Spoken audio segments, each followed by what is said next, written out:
Vamos mudar de assunto, vamos falar de Lula, que você iniciou aí, perdão. Que saco.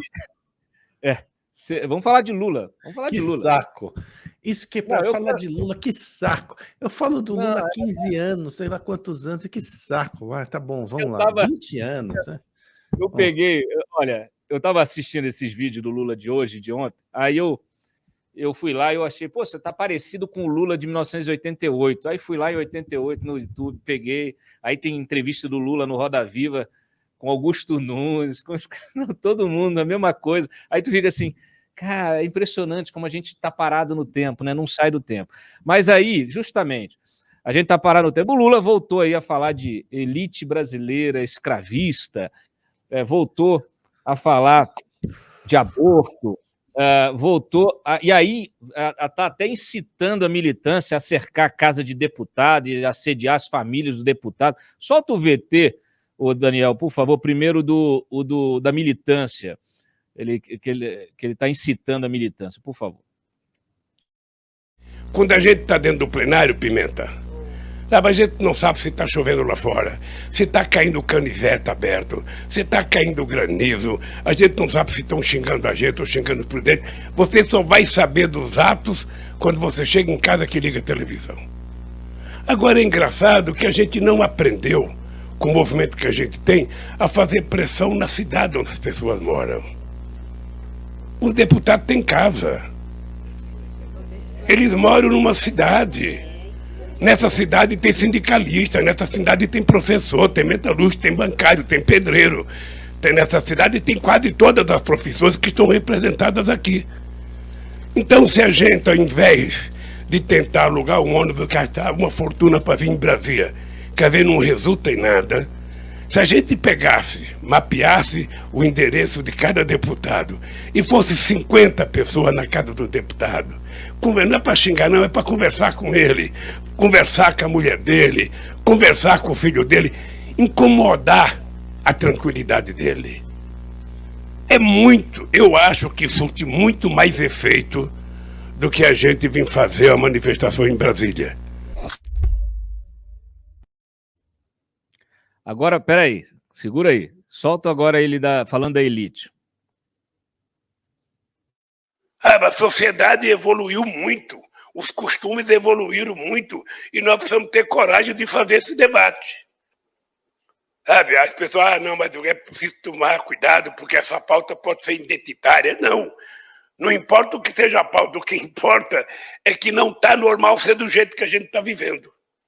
Aí a gente entra na questão do preconceito racial. É importante você sair daqui, que aquilo que você viu no museu é um retrato do que pensa a elite brasileira. Ela é escravista.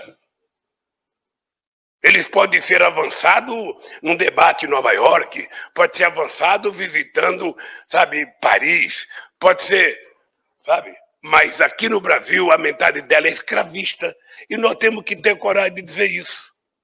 Eu até que não conhecia muito, sabe, mas quando eu fiquei preso, eu li muito sobre a escravidão. E é muito pior do que aquilo que eu achava que já era ruim. É uma coisa muito pior, e o que é mais grave é que ainda hoje é assim. Você não tem um negro no Pelourinho sofrendo, mas você tem ele dormindo na sarjeta na rua, sendo chamado de vagabundo, dizendo que ele não quis estudar, dizendo que ele não se preparou, dizendo que ele é drogado. Porque aqui no Brasil, quando se aboliu a escravidão, que o negro ficou livre, ele passou a ser chamado de vagabundo. Porque não tinha escola, porque não tinha emprego, porque, sabe, ele ia para onde? Para a rua. Então, nós ainda temos muito, mas muito, muito, muito para avançar.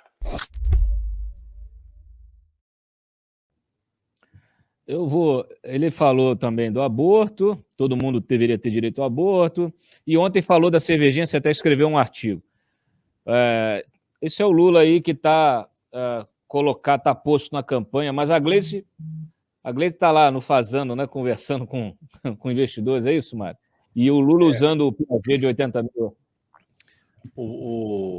É muito engraçado petista, né? Porque petista divulga, assim, para mostrar que o Lula é confiável, né? Para as classes dirigentes, para os empresários e tudo mais. que a Gleisi Hoffmann vai jantar no Fazano com investidores. Agora, essa mesma gente que divulga isso, se fosse o candidato de oposição, teria um tom de denúncia, né? De conluio com as elites, né? Se fosse um candidato de oposição indo jantar num restaurante caro, de luxo, com investidores. Então, são os dois pesos e as duas medidas. Ao mesmo tempo que o Lula fala de elite escravista, e o Lula adora uma elite. Adora uma elite. Ele já está tendo beijamão da elite, né? Inclusive de gente que ligada ao Jair Bolsonaro, que se ligou ao Jair Bolsonaro, indo beijar a mão do Lula, né? Aí, olha, tudo bem, tem que conversar mesmo. O cara está em primeiro lugar nas pesquisas, pode voltar a ser presidente, né? Agora, deixa eu fazer só uma pergunta. O pessoal da Odebrecht fazia parte da elite escravista ou não, Cláudio? Não, pô. Não, né? Da OAS, não, né? Não, é outra elite. É outra elite. É uma elite, inclusive, que eu diria que é uma elite da pátria educadora, né? Porque foi uma elite que colocou o Lula na cadeia, e o Lula, inclusive, pôde se ilustrar mais, pôde ler, aprender mais sobre escravidão. Aliás, ele devia ter passado mais tempo na cadeia, ter cumprido a pena que lhe cabia, porque provavelmente ele sairia ainda mais sábio, né, da prisão. De fato, não é normal o que a gente vive hoje. Não é normal. Um ex-condenado, essa categoria ontológica criada pelos brasileiros, pela justiça brasileira, podendo ser presidente da República, eleito talvez até no primeiro turno. Não tem nada de normal nessa história, não. Agora, esse é o velho Lula, o Lula de sempre, né? É o Lula que acha que guerra pode ser resolvida numa mesa de bar para não condenar o Vladimir Putin, que é uma maneira malandra dele falar, essa guerra podia não existir, vamos resolver numa mesa de bar, né? Isso para não condenar o Vladimir Putin, porque o Vladimir Putin, pelo fato de ser anti-americano, cai bem ali, né, no ideário esquerdista, que eles adoram cultivar, os petistas, inclusive o senhor Lula. É assim, Você pode imaginar, Cláudio, se o Bolsonaro dissesse que uma guerra como que acontece hoje na Ucrânia, um país agredido covardemente pela Rússia, né, com crimes de guerra sendo cometidos contra a população civil.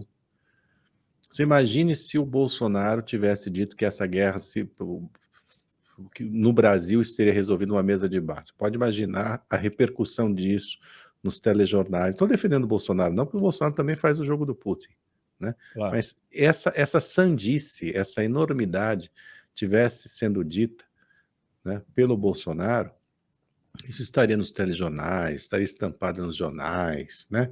No entanto, como foi o Lula que falou, essa enormidade, tudo bem, tudo tranquilo. Entra até para o folclore, né? E essa acusação que ele faz da elite escravista. De fato, você tem a elite brasileira não é das melhores coisas do mundo. É uma elite, inclusive, muito ignorante, né? Mas você dizer que, assim, generalizar dessa forma, então os amigos dele também são escravistas, aí partir para cima da classe média também, né? Como fez a Maria Helena Chauí, né? Classe média que sustenta um país, né? Classe média é assalariada, paga uma enormidade de impostos, merecer respeito, né? Mas não tem respeito nenhum, quer dizer, então a classe média é isso, é pau para toda obra, né? E escrava, de certa maneira, né, tendo que pagar esses tributos altíssimos, em troca de zero de serviço, escrava dessa gente, assim como o povo brasileiro também é, né? Porque, olha, o que fique claro, por exemplo, os pobres brasileiros são as maiores vítimas da violência e dos crimes, não são os ricos, são os pobres brasileiros. Quem que está preocupado com essa gente? O Lula? Não está. né? O pobre brasileiro que é roubado tem um celular roubado, um celular para uma pessoa pobre, certo? Ou de poucas posses, equivale a um carro. E quantos celulares são roubados hoje em dia de gente pobre no Brasil? Para não falar das vidas que são ceifadas pelo crime violento.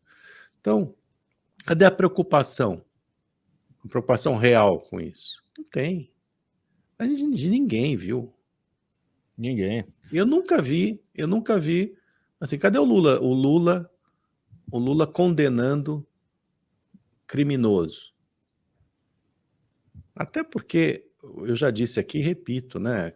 A gente está enfrentando uma onda de crimes outra vez enorme, muitas vezes invisível, porque as pessoas não dão queixa, não vão à polícia, não vão perder tempo com a polícia, porque a polícia também não resolve nada, essa que é a verdade, né? Mas a gente está enfrentando uma onda de crimes que é fruto também da impunidade que reina em Brasília. O exemplo vem de cima, eu não canso de repetir, e não cansarei. Então, quando você tem candidatos a presidente da República que são acusados de fazer rachadinha, que já foram condenados pela justiça, um congresso nacional de gente enrolada também em processos criminais de todos os tipos e sendo salva pelo gongo nos tribunais superiores, certo? Você vai ter o que na sociedade lá embaixo? Então, com muita tristeza que eu vejo, quer dizer, essa demagogia, essa hipocrisia desse discurso do Lula, né? Quando, na verdade, ele pertence à elite. Ele é uma figura de elite. A elite que permanece impune, a elite que não se importa de fato com o que está acontecendo na base da sociedade, certo? Que acha que pode distribuir apenas migalhas assistencialistas e que isso é suficiente, que faz alianças com coronéis, com oligarcas, né? Com cleptocratas. Então, sabe, esta aí é a nossa verdade, infelizmente. É isso. Enquanto isso nas ruas, né, o bicho come solto, né, em termos de criminalidade, em termos de pobreza, em termos de miséria, né, e o sujeito lá acha que basta dar uma carnezinha, uma cervejinha na laje, que isso resolve todo o problema. Né? É o espelhinho. É isso aí. E essa tolerância, né, Mário, que a gente vê, na verdade,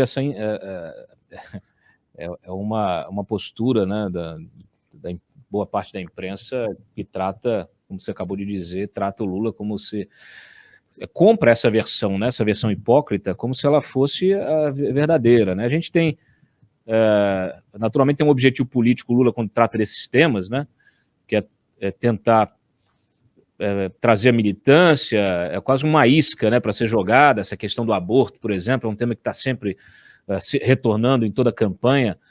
Não é um tema que se resolve, né, numa campanha. A presidência da República normalmente não tem nem apita nisso, é o Congresso, e aí sempre volta, que parece sempre uma ferramenta para desviar a atenção, como o Bolsonaro também usa, né, nos seus ataques, desviar a atenção de temas que precisam ser debatidos com seriedade. E quando Me conta uma coisa. Por que o Lula não chamou um político negro para ser vice-presidente dele? Né? Ele pegou um cara da elite, aliás, né? Ele pegou um sujeito da elite, né? E para como ele desculpa, olha, se é para entrar nessa, me conta. Ele aprendeu tanto sobre escravidão, né? Ele fala tanto sobre a situação que é real, né, dos negros no Brasil. Me conta, por que ele não escolheu um negro ou uma negra, né? Pessoa negra, uma mulher negra, um homem negro, para compor chapa com ele? Por que não? Então, assim, vai se ferrar, né? Vai se ferrar. Papo furado, né? É engraçado, ele fala de trabalho escravo, nós temos diversos, basta dar um Google, nós temos diversas empresas que viraram gigantes no governo do Lula, no governo do PT, e que figuraram nas listas de trabalho escravo, foram até condenadas por trabalho escravo. Nós tivemos N casos relacionados a isso. Então, é só para corroborar aí o teu cenário, expondo essa hipocrisia desse Lula, né, que está aí voltando com esse discurso como uma estratégia política.